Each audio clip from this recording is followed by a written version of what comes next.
My dear friends, if I asked you this question, who do you talk to the most in your life? You may say, my parents, my spouse, my best friend, my boss. But let me tell you the truth. The person you talk to the most is yourself. Yes! That non-stop chatter inside your head.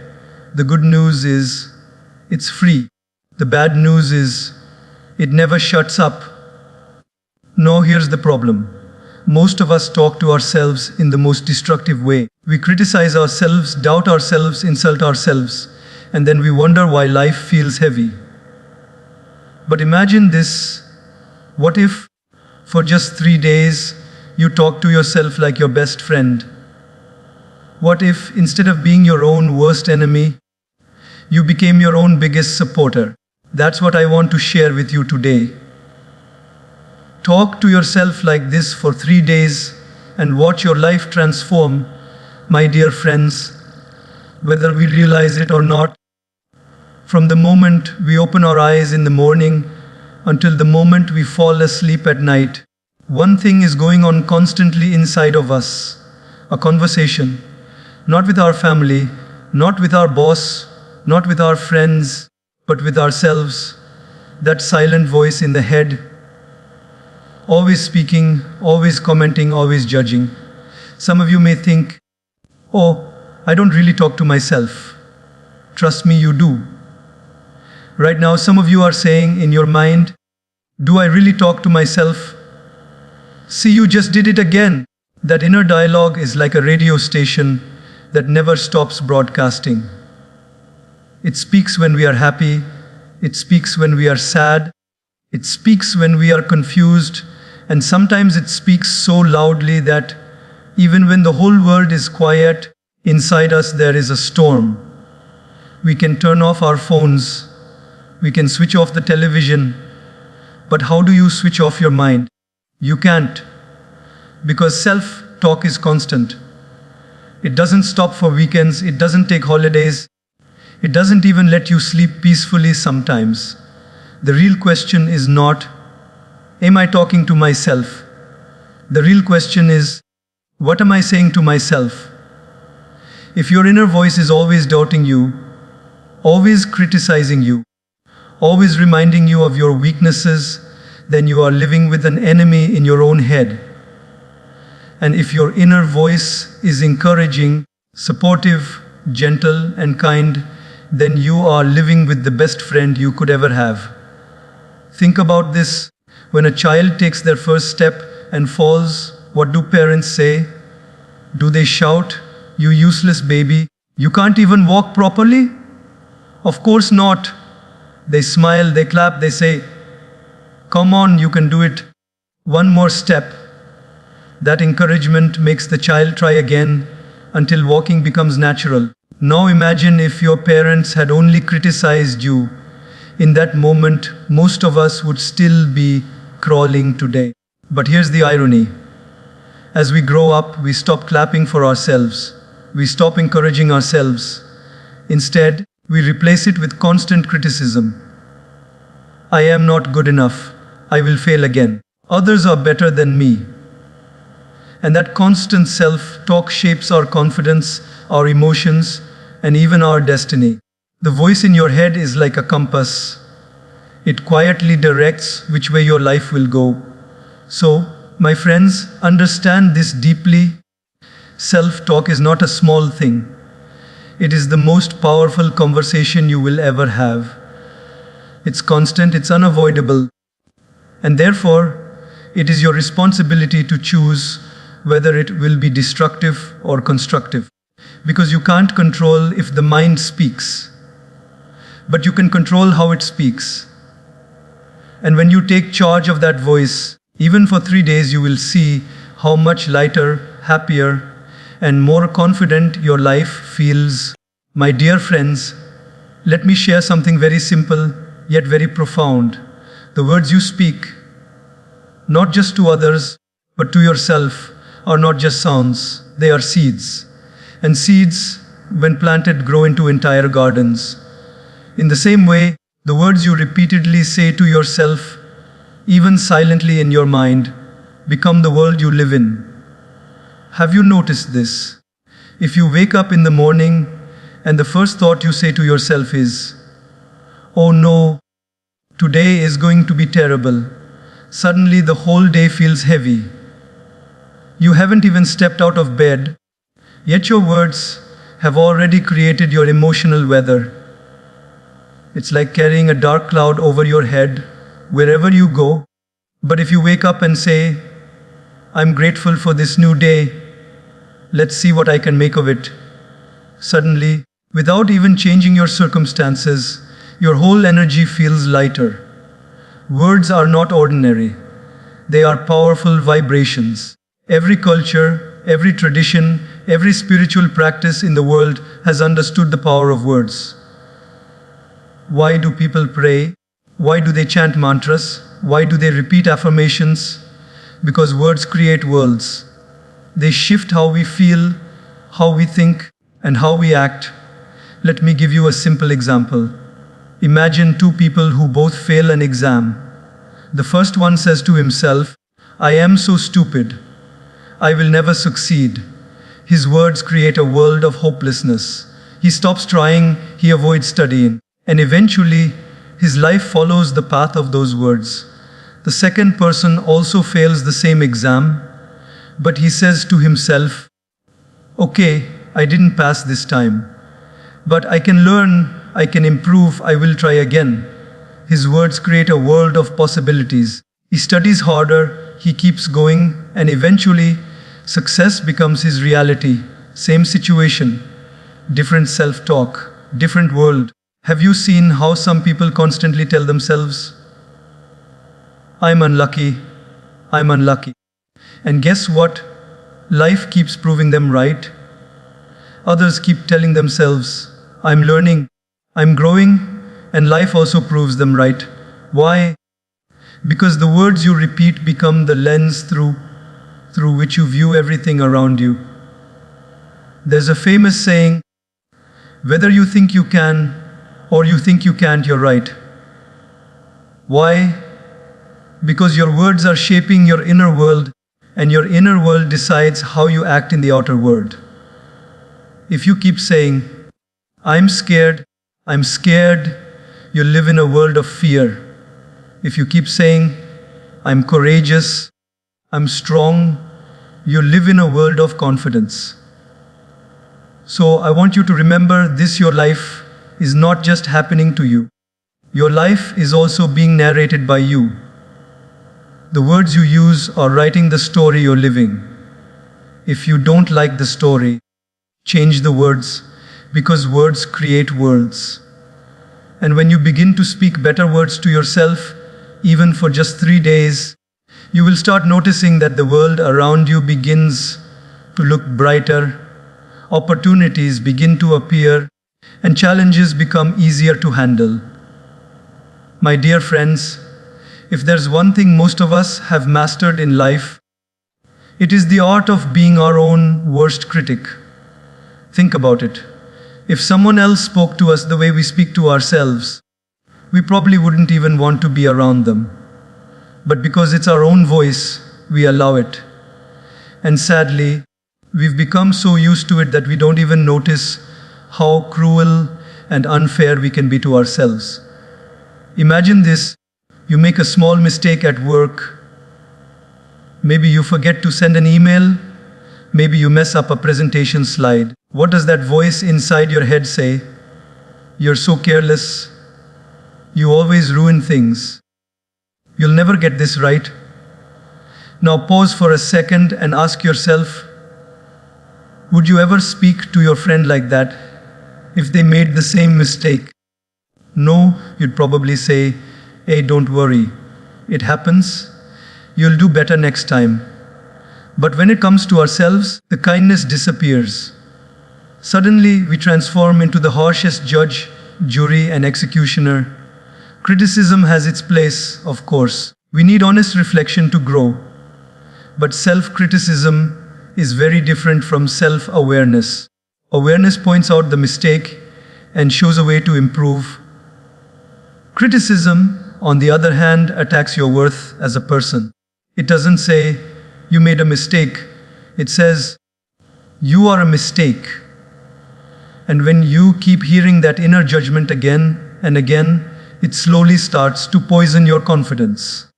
Many of us live with scars, not because of what others told us, but because of what we kept telling ourselves. A single failure becomes a lifelong label. I failed once, so I must be a failure. A single rejection becomes a permanent identity. They didn't accept me, so I must not be good enough. The tragedy is not in the mistake itself. The tragedy is in the way we repeat that mistake to ourselves every single day in the form of self-criticism. Let me give you a small story. There was a young boy learning how to play the piano. Every time he played a wrong note, he would stop and shout at himself, "You're useless, you'll never learn." One day, his teacher looked at him and said, "Do you know what the real mistake is? It's not the wrong note.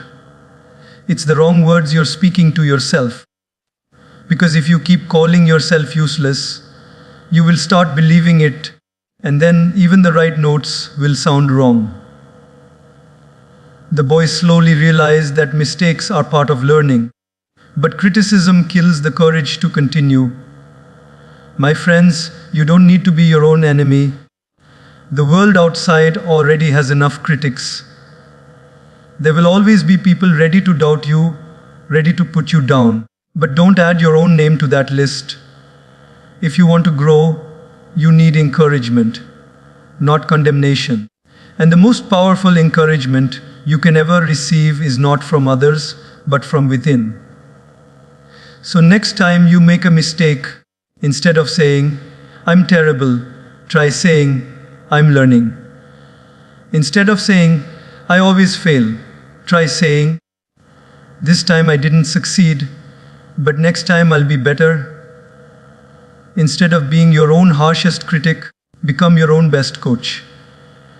Because criticism drains your energy, but compassion gives you the courage to keep trying. Remember this, you don't need to tear yourself down to grow. You need to lift yourself up. And the moment you stop being your own critic and start being your own supporter, life becomes a lot lighter, challenges become easier, and growth becomes natural. My dear friends, one of the biggest mistakes we make in the way we talk to ourselves is this. We focus more on what we fear rather than what we want. We keep affirming the negative, not realizing that every time we repeat it, we are watering the weeds instead of the flowers. Think about it. How many times have you caught yourself saying things like, "I can't do this, I'm not good enough, I'll probably fail again. What if things go wrong?" These phrases sound small, but they are like poison drops that, over time, paralyze your courage. And here's the irony. Most of the time, what we fear doesn't even happen, but because we kept feeding it with words, our mind created such a powerful story of fear that it became our reality. Let me tell you a little story. A man was walking through a dark forest at night. He kept saying to himself, "There must be ghosts here. Something will attack me. I'm sure I'll be harmed." With every step, his heart raced faster, his body shook, his imagination ran wild. Finally, he tripped over a rock and fell flat on the ground. The next morning, he woke up and realized there were no ghosts. There was nothing chasing him. The only thing that had attacked him the night before was his own mind. This is what happens to all of us. We don't realize that by saying, "I can't, I won't, I shouldn't," we are programming our minds for failure before even trying.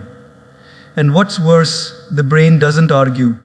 If you say, "I can't do this," your brain accepts it like a command and shuts down creativity. If you say, "This is impossible," your brain stops searching for solutions. But the opposite is also true. If you say, "I will figure this out," your brain immediately begins looking for ways to make it happen. Let me ask you, when you encourage a child who is learning to ride a bicycle, what do you say? Do you shout, "Don't fall, don't crash, don't embarrass yourself"? Of course not. You say, "Come on, you can do this, keep pedaling." Balance yourself, and that positive instruction helps them learn faster. Now imagine if the child only heard the negative. They'd be so scared of falling that they would never learn to ride.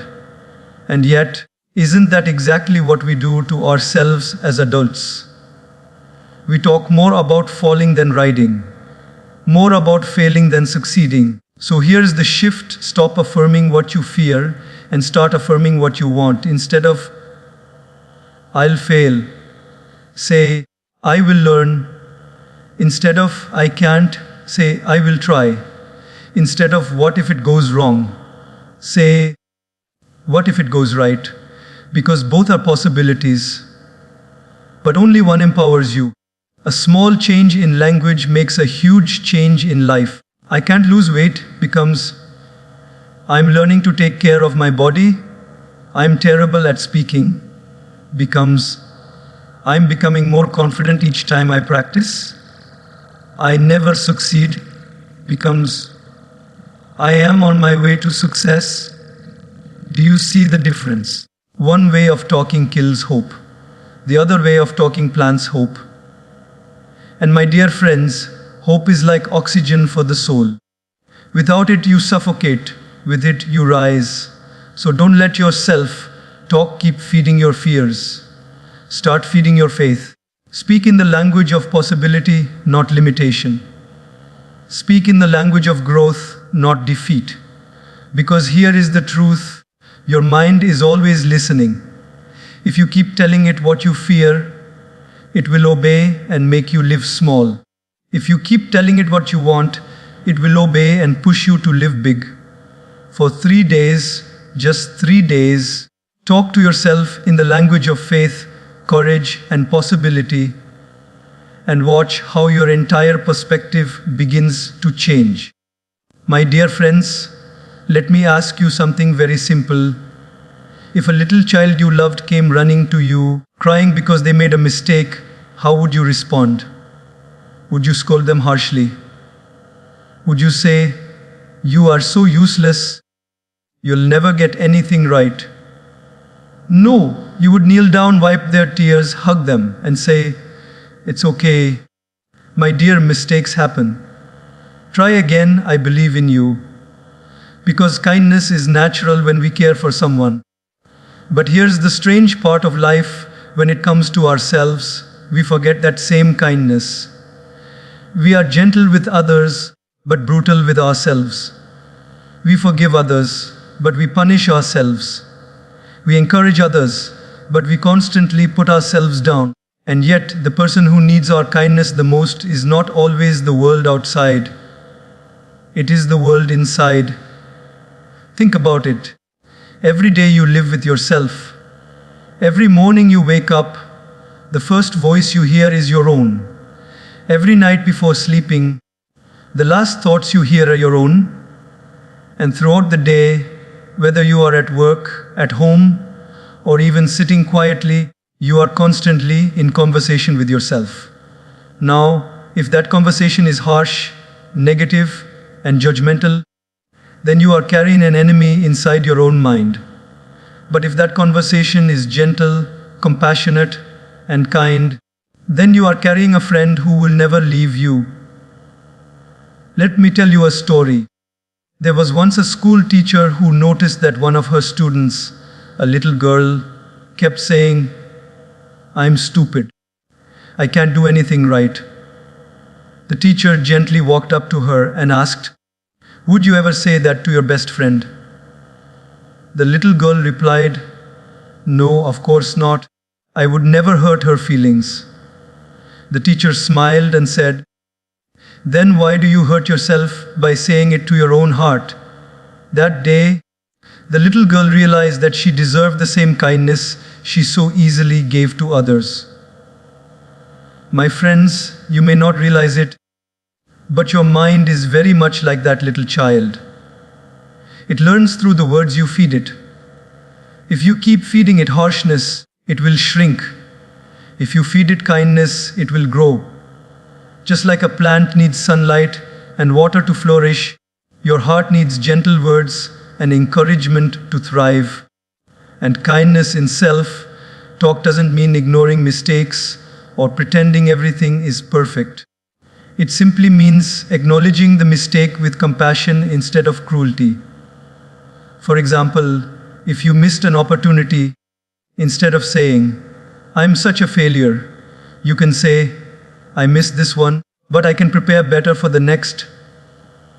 If you forgot something important, instead of saying, "I'm so careless," you can say, "Let me work on being more mindful."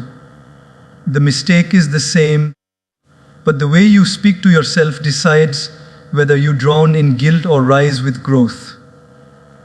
When you talk kindly to yourself, you create an inner environment of safety, and in that safe space, you feel free to try, to experiment, to fail, and to grow without the constant fear of self-punishment. Just like a child blossoms in the presence of loving parents, you will blossom when you learn to parent yourself with love. So for the next 3 days, I want you to try this. Whenever you catch yourself speaking harshly inside, pause and ask, "If I were talking to someone I deeply loved, what words would I use?" Then use those same words for yourself. Because here's the truth. You are also someone you should deeply love. Be gentle with yourself. Be patient with yourself. Be kind to yourself. Because when your self-talk is filled with kindness, your heart feels lighter, your mind becomes clearer, and your life feels brighter. And you'll realize something powerful. You didn't need the world to treat you better. You just needed to treat yourself better. My dear friends, let's be honest. Life is already full of challenges, isn't it? There are deadlines at work, responsibilities at home, unexpected problems, and sometimes people who doubt us or criticize us. Now imagine if, in addition to all of that, you also have yourself constantly discouraging you. How heavy would that feel? And sadly, that's what most of us do. Instead of being our own cheerleader, we become our own heckler. Instead of lifting ourselves up, we drag ourselves down. Think about a sports match. Imagine a football team running onto the field, and as they line up, they suddenly hear their own coach shouting, "You guys are terrible! You'll never win! You're going to embarrass yourselves." What do you think will happen? Before the match even begins, they've already lost. Why? Because the one person who was supposed to encourage them has destroyed their confidence.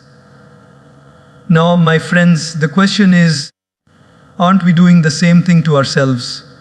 Every time we say, "I can't do this, I'm not capable, I'll probably fail again," we are acting like that coach who discourages his own team.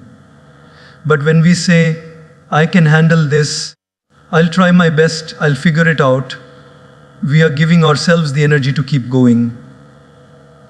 Encouragement is like fuel. Without it, the car doesn't move. With it, even a small vehicle can travel far. In the same way, without self-encouragement, even the most talented person will remain stuck. With self-encouragement, even an ordinary person can achieve extraordinary things. Let me share a little story. There was once a man trying to climb a mountain. As he was halfway up, he grew tired and thought of giving up. Suddenly, he heard two voices in his head. One voice said, "You're exhausted. You'll never make it. Just give up and go back down." The other voice said, "You're almost there. Just a little more effort. Keep going. You can do it." Now here's the interesting part. Both voices were his own. Which one do you think he listened to? He chose the encouraging voice. And because he chose that step by step, he eventually reached the top. In real life, we also carry those two voices inside us, the critic and the encourager. The one you feed is the one that grows stronger. If you keep repeating discouragement, your courage shrinks. But if you keep repeating encouragement, your courage expands. And encouragement doesn't have to be grand or dramatic. Sometimes it's as simple as saying to yourself, "Come on, let's try. One step at a time. I've handled worse before. I'll get through this too." These small, gentle words act like a hand on your back, pushing you forward when you feel like stopping. Let me ask you, if you were running a marathon, would you want people on the sidelines shouting, "You're too slow, you'll never finish"? Or people shouting, "Come on, keep running, you're doing great"? Obviously, you'd want encouragement. Then why run the marathon of life with discouraging words in your own head? Be the person cheering for yourself, not the one booing yourself. For the next 3 days, try this. Whenever you face a challenge, pause and ask yourself, what words would give me energy right now? And then speak those words to yourself, loudly if you have to. You'll be surprised how much strength you find within. Because here's the truth, my dear friends, motivation doesn't always come from outside. Sometimes the most powerful motivation is the voice that whispers inside you, "You can do this." And when you make that voice louder than the voice of discouragement, you will discover a new level of resilience, a new level of courage, and a new level of joy in living. Encourage yourself, don't discourage yourself. Be your own supporter, not your own enemy. Because in the end, the only person who will be with you in every single moment of your life is you. So be the kind of companion who inspires you to keep going, my dear friends. There is one habit that can completely transform the way you speak to yourself, and that is the habit of gratitude. You see, when you live without gratitude, your self-talk usually sounds like this: "I don't have enough. I'm not good enough. I should be further in life by now. Others are ahead of me." And when your inner dialogue is always about what's missing, no matter what you achieve, it will never feel like enough. But when you practice gratitude, your self-talk changes. It becomes softer, calmer, and more encouraging. Instead of saying, "I'm failing," you begin to say, "I'm grateful for how far I've come, and I'm still growing." Instead of saying, "My life is empty," you say, "I'm thankful for the blessings I already have, and I look forward to more." Gratitude shifts the focus from scarcity to abundance, from complaint to contentment, from weakness to strength. Let me tell you a little story. There was once a man who was very unhappy with his life. He would always complain, "I don't earn enough. My house is too small. My car is old. My friends are more successful than me." One day, his wise teacher gave him an exercise. She said, "Every night before you sleep, write down 3 things you are grateful for." At first, he resisted. He thought, "What do I even have to be grateful for?"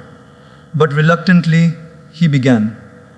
The first night, he wrote, "I am grateful that I have food to eat."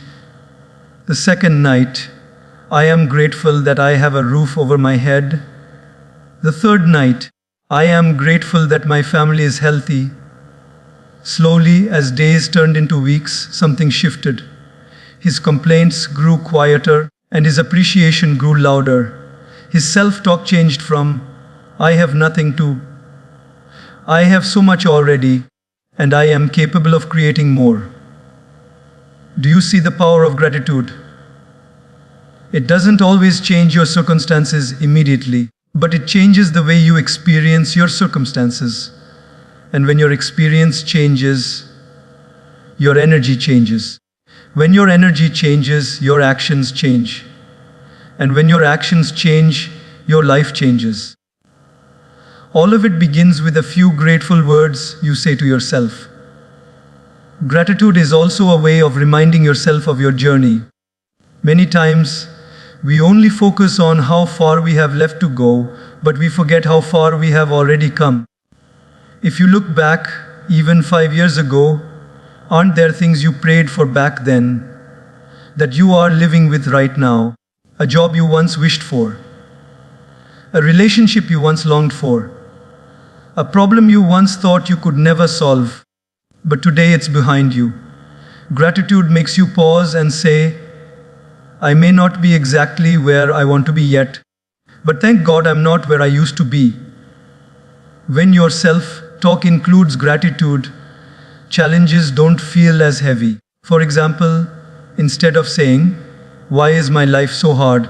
You can say, yes, life is challenging right now, but I'm grateful that I still have the strength to face it. That single shift changes despair into hope. It's like being in a storm, but still remembering that you're holding an umbrella. Gratitude also rewires the brain. Neuroscience shows us that when we focus on what we appreciate, our brain releases chemicals like dopamine and serotonin, the feel-good chemicals. That means gratitude isn't just spiritual, it's biological.